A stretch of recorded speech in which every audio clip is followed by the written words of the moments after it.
Dharmendra sir, तपाईँ कुल वंश भट्टराईको प्रतिष्ठान भन्नुहुन्छ, हिँड्नुहुन्छ, अनि यो चाहिँ वंशावली लेख्ने भनेर चाहिँ यो वंशावलीको चाहिँ पुनर्लेखनका चाहिँ यो संकलक समितिको पनि एउटा सदस्य पनि हुनुहुन्छ, तर गरेको त केही छैन। होइन, गऱ्यौँ नि, हामीले कसरी गरेका छैन। हामीले तीनवटा वंशावली निकालिसकेका छौँ। अहिले आएर डिजिटल वंशावलीको लागि हामीले एप्लिकेसन तयारी गरिवरी अब प्रयोगमा ल्याइसकेका छौँ। अब हामी प्रत्येक गाउँ गाउँमा चाहिँ त्यो कसरी प्रयोग गर्ने, इन्ट्री कसरी गर्ने नाम, अब मेरो कुनै सन्तान भयो भने त्यो मैले नै त्यो मेरो सन्तान इन्ट्री गर्न पाउँछु। अब कसैले खोजेर जानु पर्दैन कि त्यस्तो खालको स्थितिमा पुगेका छौँ। अहिलेसम्म कति इन्ट्री भइसक्यो त?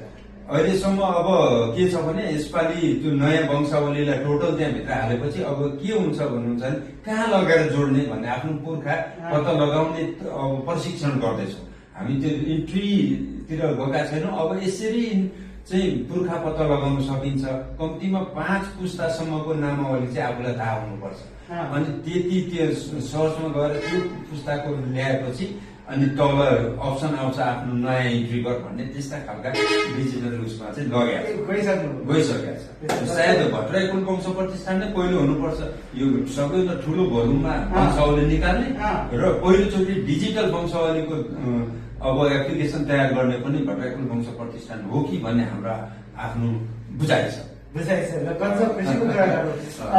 मेरा फेसबुकका साथीहरू, हामीले यो वंश पहिचान कार्यक्रम आमसंसार.com का लागि उत्पादन गर्ने क्रममा यो भिडियो खिचेका हौं।